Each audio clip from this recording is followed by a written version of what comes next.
అందుకు నా హృదయపూర్వక వందనాలు. మనం రాహాబు గురించి మొన్నటి ధ్యానంలో రాహాబు గురించి ధ్యానం చేస్తున్నాము. వేశ్య, ఎరుకోలో నివసించే స్త్రీ. రెండవదిగా దేవునికి భయపడినటువంటి స్త్రీ. రాతి గుండెను మాంసము గుండెగా మార్చుకొని జీవము కలిగిన దేవునికి తన హృదయంలో చోటించింది. మూడవదిగా రాహాబు గురించి రెండో పార్ట్ చెప్పుకుందాం. పార్ట్ 1 2 విషయాలు చెప్పుకున్నాం. పార్ట్ 2లో మూడవదిగా రాహాబు ప్రియులరా రక్షణ విషయమైన భారం కలిగి ఉంది. చూడండి, యోషువ గ్రంథం 2వ అధ్యాయం 14వ వచనం.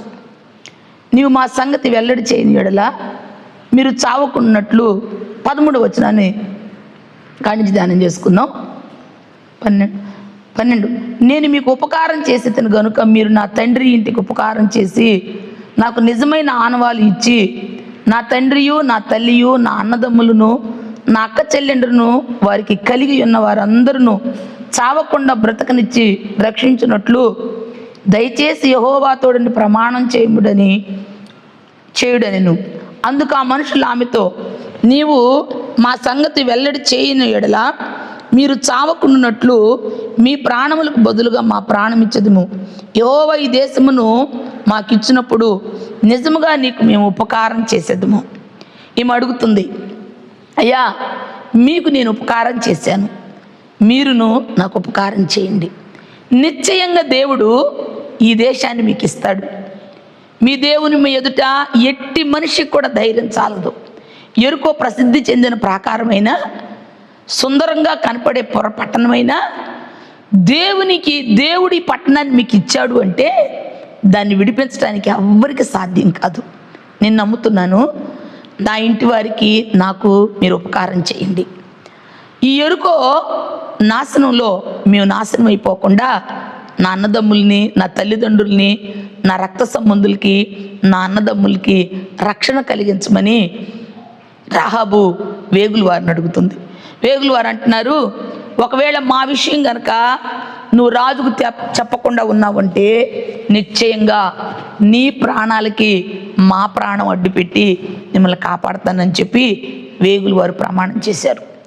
యెహోవా జీవంతోడని మాకు ప్రమాణం చేయండి, నిశ్చయంగా ఈ దేశాన్ని దేవుడు మీకు ఇస్తాడు. నేను నా ఇంటి వారు రక్షించబడినట్లు అక్కడ అంటది, ఒక మాట అంటది చూడండి, నా అక్క చెల్లెలు వారి కలిగిన ఉన్న వారందరూ చావకుండా బ్రతికించి రక్షించినట్లుగా దయచేసి యెహోవా తోడని ప్రమాణం చేయండి. ఈమె ప్రియులరా రక్షణ పట్ల ఆసక్తి కలిగిన స్త్రీ. మూడో మాట, రక్షణ పట్ల ఆసక్తి కలిగిన స్త్రీ.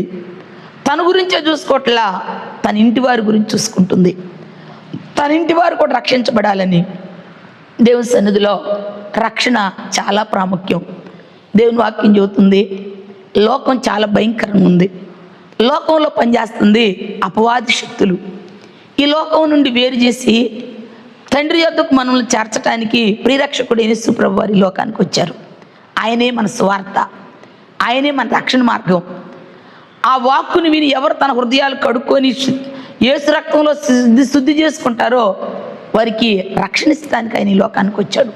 దేవుని వాక్యం రోమపత్రిక 10:10 చెప్తుంది కదా, యేసు ప్రభువుని నీ నోటితో ఒప్పుకొని ఆయన పాపములు క్షమించాడు నీ హృదయంలో విశ్వసించిన యెడల మీకు రక్షణ కలుగును. ఈమె రక్షణ విషయమై భారం కలిగి ఉంది. తనకే కాదు, తన ఇంటి వారందరూ రక్షించబడాలి.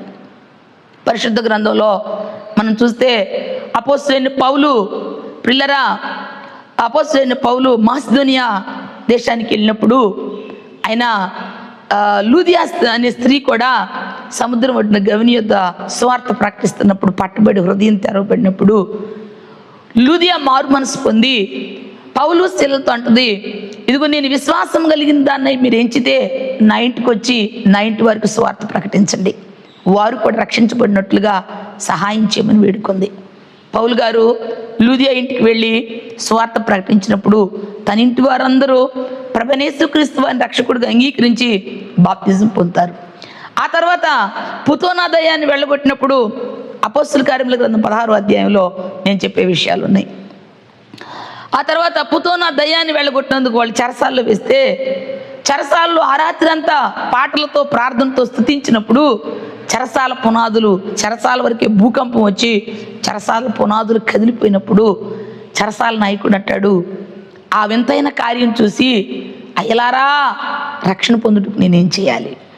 ప్రభువైన యేసుక్రీస్తు వారిని విశ్వాసం ఉంచమన్నప్పుడు ఆ చెరసాల నాయకుడు అంటాడు, నా ఇంటికి వచ్చి ప్రభు మార్గం నాకు నా ఇంటి వారికి తెలపమన్నప్పుడు పరిశుద్ధుడైన పౌలు పిల్లల చెరసాల నాయకుడి ఇంటికి వెళ్ళి సువార్త బోధించి వారందరూ ప్రభువైన యేసుక్రీస్తు వారిలో ఉన్న రక్షణ గురించి చెప్పినప్పుడు మారు మనసు పొంది బాప్తిజం పొంది చెరసాల నాయకుడి కుటుంబం అంతా రక్షించబడింది. ఈనాడు చాలామంది రక్షణ విషయంలో భారం లేని వారిగా, రక్షణ విషయంలో కుటుంబానికి పిల్లలకి భర్తకు రక్షణ కావాలని భారం లేని స్త్రీలుగా ఎందరో ఉన్నారు.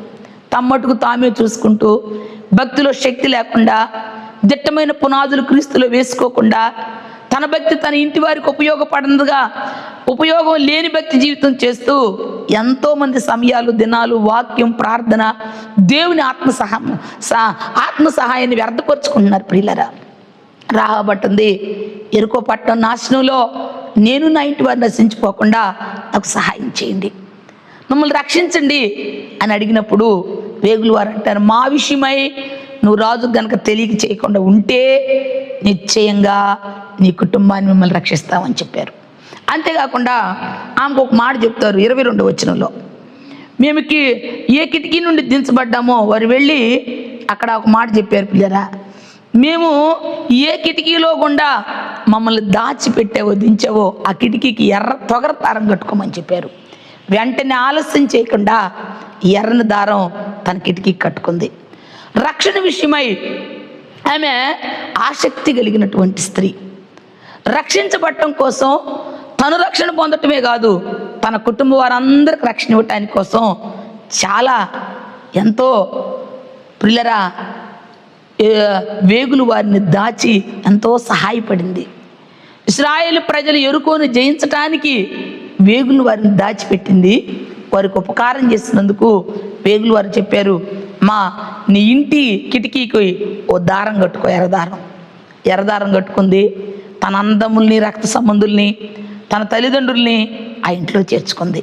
మరొక మాట చెప్పారు, ఆ ఇంట్లో ఉంటేనే రక్షించబడతారు. ఒకవేళ ఈ మాట విని కూడా ఎర్రదారం కట్టుకొని కూడా లోపలికి రాకుండా ఎవరైనా బయట ఉంటే, వెలపటుంటే యెరికో నాశనంలో వాళ్ళు నాశనం అయిపోతే వారి నాశనానికి వారే ఉత్తరవాదులు, మేము కాదు అని చెప్తారు. ఆమె చాలా భయపడి దేవుని బిడ్డలారా వాళ్ళ ఇంట్లో దాచుకుంది. రక్షణ విషయంలో చాలా భయం కలిగి తన ఇంటి వారి కొరకు సిద్ధపరచుకుంది దేవుని బిడ్డలారా.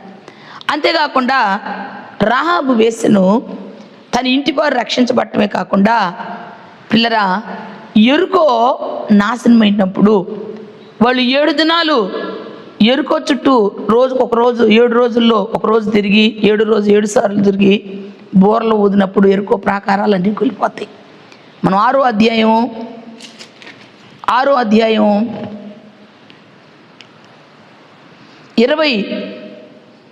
21వ వచనాన్ని మనం చూస్తే, వారు పురుషులేమి స్త్రీలేమి చిన్న పెద్దలందరూ ఎద్దులు, గొర్రెలు, గాడిదలను ఆ పట్టణంలో సమస్తమును కత్తివాత సంహరించి అయితే యెహోషువ ఆ వేశ్య ఇంటికి వెళ్ళి మీరు ఆమెతో ప్రమాణం చేసినట్లు ఆమెను ఆమెకు కలిగిన వారందరినీ అక్కడ నుండి తోడుకుని రండని దేశమును వేగు చూచిన వారిద్దరు మనుషులతో చెప్పగా, వేగులు వారైన 2 మనుషులు వెళ్ళి యెరికో ప్రాకారాలన్నీ కూలిపోతున్నాయి, స్త్రీలేమి, పురుషులేమి, పిల్లలేమి, పశువులేమి అన్నీ సంహరించబడి హతులై కత్తివాత హతమైపోతున్నాయి.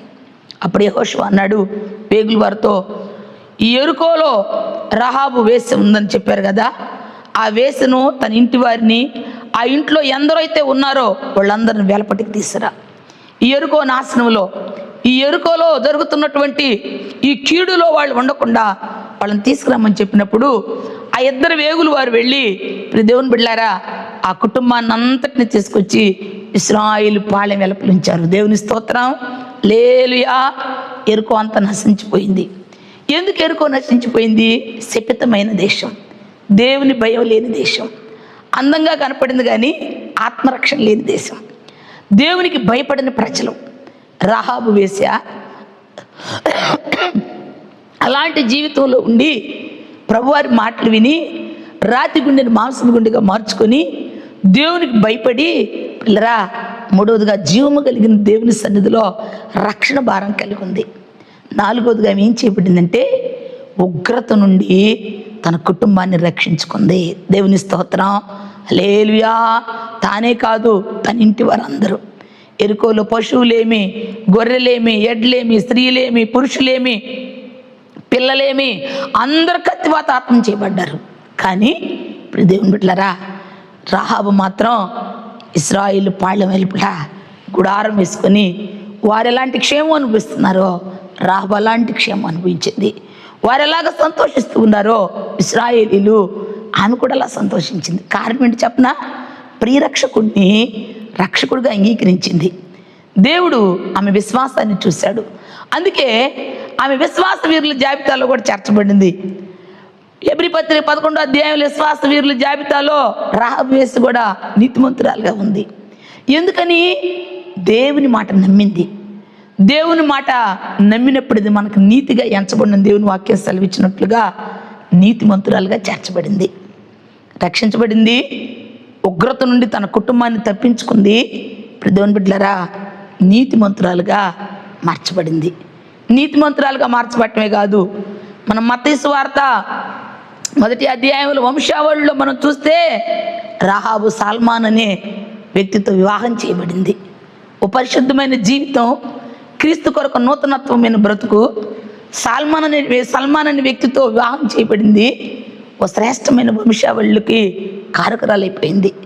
సల్మాన్ పిల్లరా, దేవుని సన్నిధిలో మనం చూస్తే రూతు గ్రంథంలో మనం చూస్తే అక్కడ రాయబడి ఉంటుంది. చూద్దాం. రూతు గ్రంథం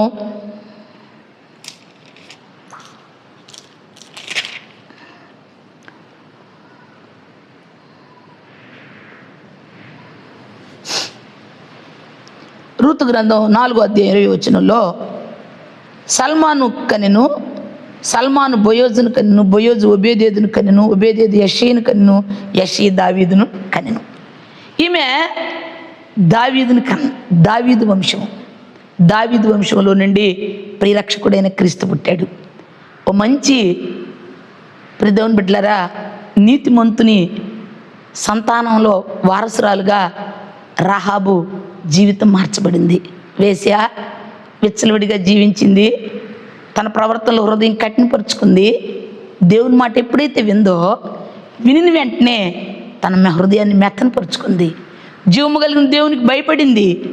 భయపడి పిల్లరా, తన ఇంటి వారందరి రక్షణ కొరకు ప్రాధేయపడింది. ఇంటి వారిని రక్షించుకుంది. ఉగ్రత నుండి తప్పించబడి ఇశ్రాయేలు పాలనలో చేర్చబడింది. నీతిమంతుల సంతానంలో చేర్చబడింది. పరిశుద్ధుల సంతానంలో దేవుని ఇంట్లో చేర్చబడింది.